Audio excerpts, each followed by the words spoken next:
Media servis.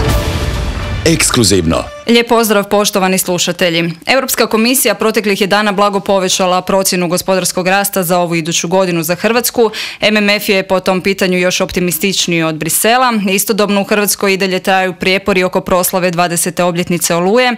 Ja sam Željka Gulan. Ovo su samo neke od tema o kojima ću danas razgovarati sa svojim gostom, predsjednikom HDZ-a Tomislavom Karamarkom. Dobar vam dan. Dobar dan vama i vašim slušateljima. Evo, uvodno smo rekli nekoliko riječi oko prognoza, no osim gospodarskog rasta koji sam spomenula, tu je i ogroman deficit i javni dug, zbog čega su također izrazili zabrinutost. Je li moglo bolje? Pa sigurno da je moglo bolje, pogotovo što je ovaj pomak pozitivni o kojem govorimo, koji nas u svakom slučaju veseli.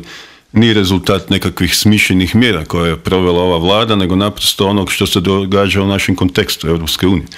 Dakle, porasla je gospodarska aktivnost u našem okolišu i normalno da se to reflektira i na nas. I to je taj porast. Dakle, sve ono što radi vlada možemo vidjeti kroz onaj takozvani primarni deficit ili suficit, a mi imamo deficit. To je ta mikropolitika koju provode, koja je potpuno pogrešna i koja je loša. Kažu oni da je vaša vlada bila uspješnija, da ne bi oni morali ovoliko raditi i zapravo vaditi zemlju iz gliba. Vade zemlju iz gliba. Mislim da su oni zemlju uvukli u glib, jer naša vlada je bilježila rast u 2 kvartala BDP-a. Prema tome ne možemo o tome uopće pričati. Vlada je i povukla neke poteze. S početkom godine promijenjeni su porezni razredi, išlo se u taj otpis dugova. Ovoga tjedna čuli smo i da se ide u smanjenje zateznih kamata. Jesu li to dobri potezi? Populističke mjere u izbornoj smo godini, pripremaju se za izbor na način da opet, bit ću grub, ali iskren, prevare narod, jel? I da ponude opet ništa kroz program 21 i tako dalje. Ništa od bitnih promjena se tu zapravo ne događa. Ništa od kvalitetnih promjena se ne mogu dogoditi jer oni nisu ušli u nikakve reforme. Dakle, sve radi se, rekao bih, populističkim mjerama u predizborne svrhe. Odustalo se od monetizacije javnog duga putem koncesije. Sada se spominju mirovinski fondovi, spominju se i građani koji bi možda ušli u tu nekakvu kombinaciju. Kako vam se čini taj nekakav model? Nekonzistentni su u svemu, pa i u tome. Dakle, krenu sa jednom pričom, sa pričom o klasičnoj monetizaciji, krenuli su sa pričom o uvođenju poreza na nekretnine, krenuli su sa pričom o negrađenju Pelješkog mosta, da bi sve, dakle, zarotirali i na kraju došli na neka druga rješenja koje su možda mi predlagali. Ja? Prema tome, ništa toga neće biti. To su, rekao bih, mjere gašenja požara u zadnji čas, ali i mjere i pokušaj da se napuni proračun na jedan, rekao bih u ovom momentu, neprirodan način. Vrijeme da se proračun počne puniti na prirodan način, a to je doista realno stvaranje viška i nove vrijednosti, a to je kroz proizvodnju. Gospodarski program HDZ-a također je u fokusu i proteklih mjeseci, pa mogu reći čak i godinu dana. Vi ga još skrivate, niste zapravo otkrili kako će on izgledati. Jučer smo čuli gospodarskog stratega koji je za Novo TV otkrio nekakve smjernice. Što kažete o tome? Je li on zapravo otkrio ono o čemu HDZ razmišlja? Ne, gledajte da gospodin je spomenuo neke od segmenata, dakle, pitanje štednje, pitanje racionalizacije, pitanje javnog sektora, pitanje državne uprave. Nije spomenuto ono što je glavno, a to je upravo o čemu sad govorimo, da mi moramo stvoriti dobre preduvjete za jačanje proizvodnje i otvaranje radnih mjesta. Dakle, mi ćemo ići u 2 smjera, a to je upravo to, davanje poticaja malim i srednjim poduzetnicima, a u isto vrijeme raditi na ovim reformama koje su jako bitne da bismo pojeftinili državu, da tako kažem. Jel? Jer možemo mi stvarati na ovoj dohodovnoj strani u realnom sektoru koliko god hoćemo. Ako nam ovaj dio koji ne privređuje, dio koji ne stvara guta, onda nismo napravili posao. Ali i obrnuto. Dakle, mi moramo definitivno, kad spominjemo štednju, pa ne možemo do besvijesti štediti ako nam je supstanca materijalna sve manja i manja. Gdje ćemo dokidati, gdje ćemo rezati? Dakle, moramo stvoriti novu vrijednost. I ti procesi će ići paralelno. Stvaranje nove vrijednosti i štednja, racionalizacija. Ali što podrazumijeva ona vaša rečenica da Hrvatska mora proći kroz dolinu suza? A gledajte, došli smo do momenta kad moramo biti otvoreni i iskreni. Mi ne želimo doći na vlast, odnosno preuzeti odgovornost sa hrpetinom laži u džepovima i u našoj dnevnoj komunikaciji. To nama nije potrebno, mi ćemo reći istinu, a istina je da će se sigurno prvi godinu dana, da ćemo se svi dobro preznojiti, ali činjenica jest da imamo perspektivu i činjenica jest da možemo biti optimistični, jer Hrvatska ima silne potencijala. Dakle, uz provođenje ovih mjera koje ćemo mi predložiti, sigurno vrlo brzo možemo izaći iz krize. A dolina suza podrazumijeva li smanjenje plaća, rezanje u državnoj upravi, otpuštanja? Gledajte, dolina suza podrazumijeva jednu realnost, suočavanje sa realnom situacijom. Dakle, ne želimo ostati na vlasti tako da varamo narod zato da bi mi bili u toj poziciji vlasti, kao što danas ovi čine. Želimo napraviti posao zajedno sa našim građanima i o tome otvoreno sa njima i pričati. Jeste li trebali o svemu ovome možda pričati otvoreno i sa premijerom Milanovićem? Jeste li trebali sjesti za stol? Apsolutno, ali on je taj koji to treba, rekao bih, inicirati. U momentu kad smo mi objavili da surađujemo sa IFO institutom iz Minhena, mislim da je to bio povod pa da premijer nazove pa pita šta vi to radite, šta se događa, ajmo vidjeti šta je to. Ja mislim da je to bio dobar moment i za konsenzus, kad bismo mi rekli ajmo zajedno raditi sa IFO institutom. Jer dr. Zin, ravnatelj IFO instituta, je rekao kad je bio ovdje da se ovo program ne radi za HDZ nego za Hrvatsku, a radi zajedno sa HDZ-ovim stručnjacima i našim koalicijskim partnerima. Jeste li vi kad pokušali doći do njega i možda... Pa ne, ja sam šef opozicije, gledajte, on je izvršne vlasti, on ima poluge vlasti u rukama i odluke i tako dalje. On ima svoju strategiju, ako je njegova strategija, dio njegove strategije da ne surađuje sa nama, onda evo, to njemu prepuštamo na savjest. Međutim, rezultati su jako loši. Predsjednica HDZ je zapravo pokušala okupiti sve čimbenike, evo nije uspjela što se tiče premijera. Je li trebao doći na te konzultacije? Pa naravno da je trebao doći, pogotovo što je predsjednica doista u dobroj vjeri, sa dobrim namjerama počela okupljati ljude i doista nastupila ozbiljno i realno, rekao bih, imam ponekad dojam da je ona sad u drugom mandatu, kako je ozbiljno, kako je trezorno nastupilo čitava situacija. Predsjednik vlade odbija komunikaciju sa njom, jednu normalnu komunikaciju u ovoj situaciji u kojoj se država nalazi, doista neozbiljno. Ali nekako ipak ide vama na ruku, budući da je ovo izborna godina uoči parlamentarnih izbora, njezina prva, pa možda zbog toga nije htio doći. Šta ide nama na ruku? Pa predsjednica, mislim, sa konzultacijama. Ne? Pa ne ide nama na ruku, gledajte, ona radi svoj posao, ona više nije član Hrvatske demokratske zajednice, ona je odgovorna cijelom narodu i svim građanima, a ne Hrvatskoj demokratskoj zajednici, kao što smo mi odgovorni našim glasačima i biračima i sutra kad preuzmemo odgovornost za državu svim građanima. Tako da ne možemo to tako promatrati i nije ona nikakav uvjetno rečeno naš igrač i ona po meni izvrsno je počela svoj mandat i mislim da bi izvršna vlast, predsjednik vlade i svi ostali trebali biti kooperativni u odnosu na nju. Evo, vlast je prilično prigovorila budući da je uplatila one novce iz kampanje na vaš račun. Ono što me zanima, budući da znamo da je to sve zakonito, jeste li možda odlučili kome će novci ići? Ne, sigurno će ići onako kako je dogovoreno u humanitarne svrhe, to nemojmo uopće dvojiti oko toga, ali gledajte, to je isto neki slučaj koji su probali proizvesti, ne bili zamagli, dakle, ovu stvarnost u kojoj se nalazimo. Gledajte, inače njihova kampanja je počela sa raznim afericama, pa i proslava Knin, Zagreb i tako dalje, pa Jasenovac, pa mislim čitav niz stvari koje možda ne bi trebale biti u fokusu. Jel? Upravo ste recite. Ono što je naš program i naša kampanja bit će naš program i ono što ćemo ponuditi Hrvatskoj za izlazak iz krize. Zapravo ste mi dali šlagvort za moje iduće pitanje, to je Oluja i proslava 20. obljetnice. Vlada je danas donijela odluku o osnivanju odbora za proslavu. Što kažete na to? Što ako evo ova 4 generala koja su u tom odboru kažu da su oni za mimohod u Zagrebu? Pa to je što bi bilo kad bi bilo. Dakle, oni tvrdoglavo idu dalje. Premijer Milanović tvrdoglavo ide svojom slijepom ulicom, rekao bih, i dalje radi na podjelama. Ne znam zašto to radi, koji je to interes, čemu to. Ajmo raditi na okupljanju oko programa. Evo, mogu mu to samo poručiti. Što on ima od toga da se dogodi nekakva vojna parada u Zagrebu? Ali ipak je 20. obljetnica. Evo. Pa gledajte, rekao sam, nemojmo eksperimentirati s tim. Ajmo još ove godine slaviti onako kako smo naučili.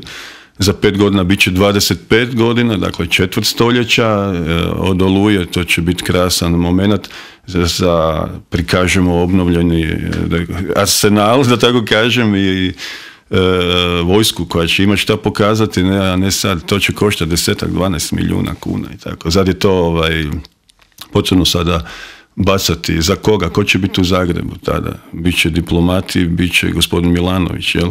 Ovo govorite 4 generala, pa mislim da je to isto pokušaj da te časne ljude angažirajući ih u toj, kako ste rekli, to je neka radna skupina. To je odbor. Odbor, jel? Odbor dakle, pa žele naprosto unijeti nove podjele, jel? Neki će sigurno biti za, neki protiv i tako dalje, neki su pristojni ljudi pa će biti za, jel? Tako da naprosto nije dobro, mislim da bi premijer trebao odustati od svih tih kombinacija i tih nekakvih igrica. Čemu to vodi? Čemu to vodi sad? Dosta se priča o podjelama, o razjedinjenosti, ali čini se da ste i vi dosta protiv svega onoga što vlada pokuša napraviti. Pa zato jer ne radi ništa dobro. Kako? Ja bi bio najsretniji da ih možemo pohvaliti. Znate, stvarno je bio sretan. Zamislite da su oni, recimo, smanjili nezaposlenost za 100.000 u ove 4 godine, 150.000, pa ko sretniji od nas? Pa ovo je naša zemlja, pa ja bih htio da je već danas dobro, bez obzira ko je na vlasti. Međutim, činjenice govore nešto drugo. Stvarnost je puno surovija, a to je da je njihova vlast nesposobna za bilo što napraviti. I mi moramo kao opozicija reagirati. Moramo reagirati. Ja. Evo, osim Oluje, u fokusu je bio i Jasenovac, sada i Bleiburg.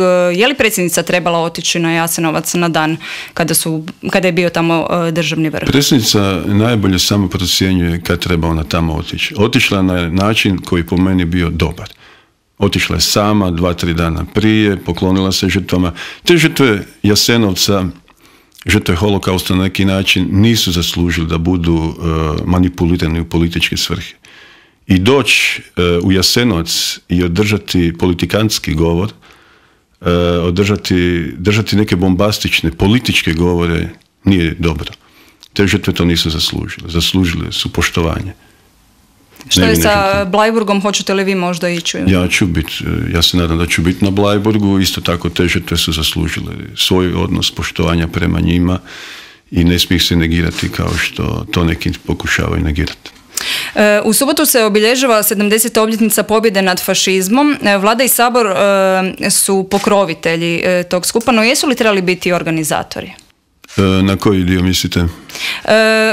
Znači, postavlja se pitanje, oni su pokrovitelji tog cijelog skupa, iz Saveza antifašističkih boraca su rekli da su trebali biti i organizatori, da je to ipak 70. obljetnica. A gledajte, u svakom slučaju moramo tu dijeliti neke pojmove i razlikovati neke pojmove. Pobjeda nad fašizmom je doista veliki moment i za hrvatski narod, jer fašizam je nanio veliko zlo hrvatskome narodu i treba dostojno obilježiti. Ali nemojmo tu, mnogi pod tim antifašizmom i pobjedom antifašizma vole prikriti ono što se poslije zbivalo, a to je boljševički teror kojim smo bili izvrgnuti 45 godina praktički. Jel?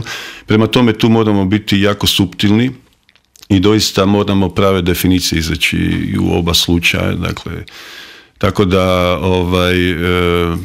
Subnor bi isto tako morao biti svjestan onog što se događalo, ili SAB nakon 45. Danas premijeru ističe ultimatum koji su mu postavili branitelji, prosvjednici iz šatora u Savskoj. Oni su tamo već 200 dana.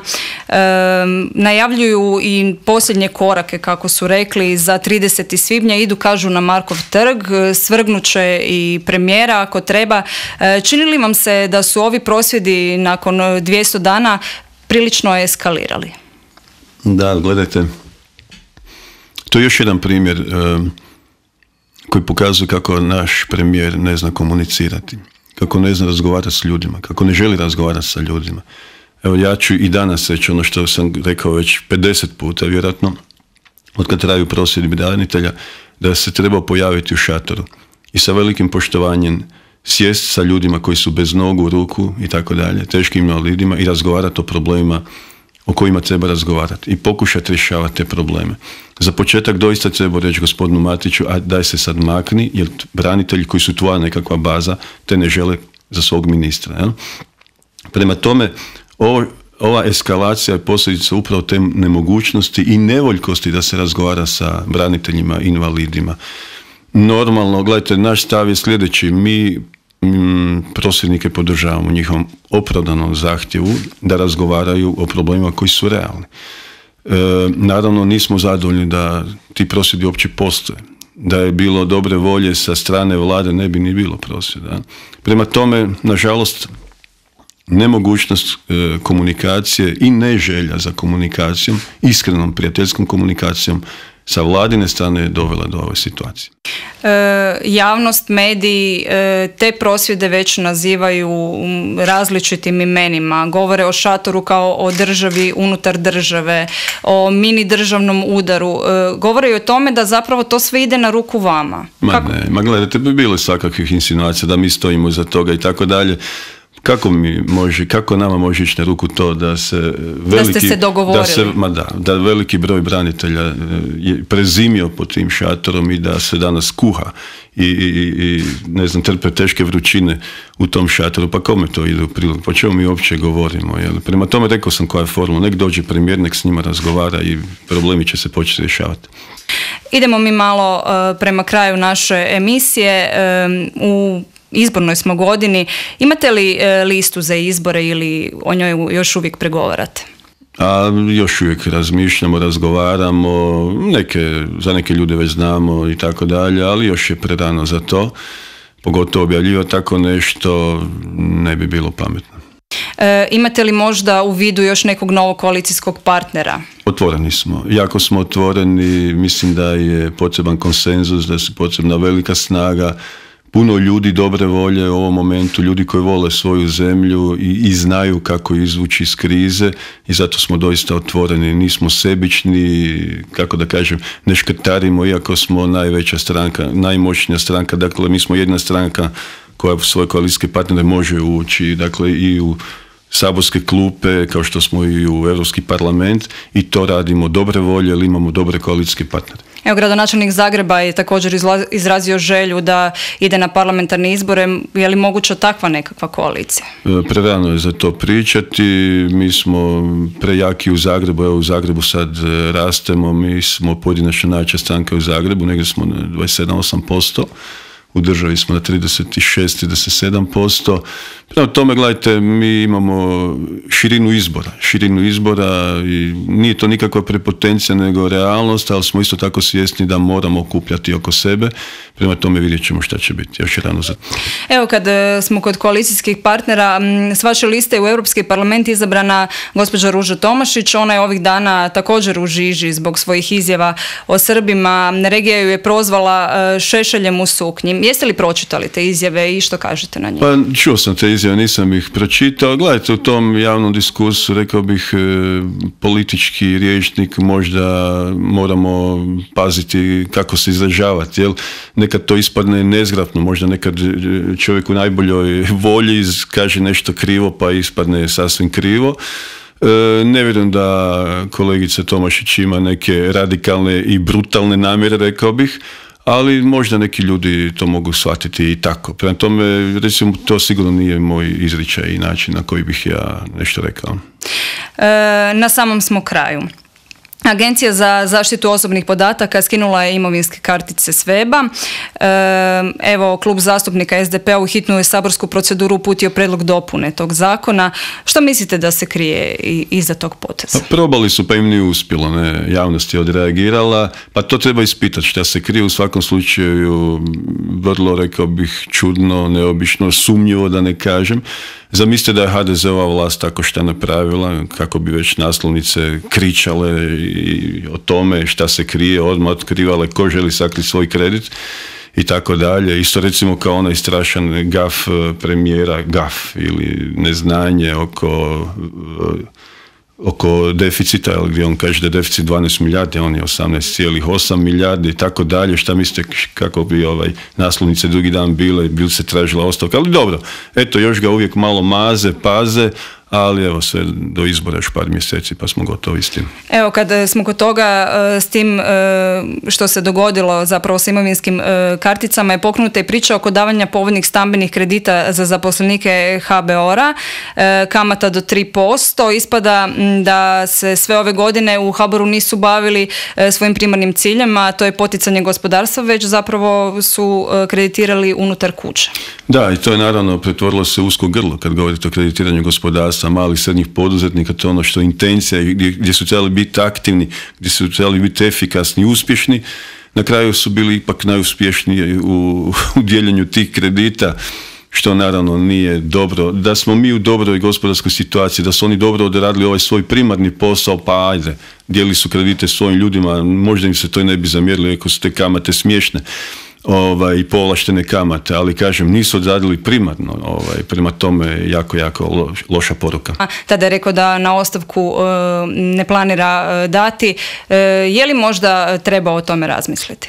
Mi inače nismo zadovoljni politikom HNB-a, mi smatramo da treba biti aktivniji, a HNB ne može biti pasivni promatrač događaja i guverner Narodne banke mora biti jedan od igrača u prvoj petoci, ajmo košarkaškim rječnikom, čovjek koji mora i zabijati koševe i biti aktivan i trčati, i znojit se kao svi ostali, a ne samo biti sa strane. Rekao bih, vrlo često ih zamišljam kao ekipu koja sjedi u počasnoj loži na stadionu ili u dvorani na igralištu i gleda ljude koji se valjaju u blatu, igraju i tako dalje, ginu, a oni gledaju to uz nekakav šampanjac i tako komentiraju. To nije dobro. To ćemo mijenjati. Hvala vam lijepo na razgovoru. Molim lijepo. Media servis. Ekskluzivno.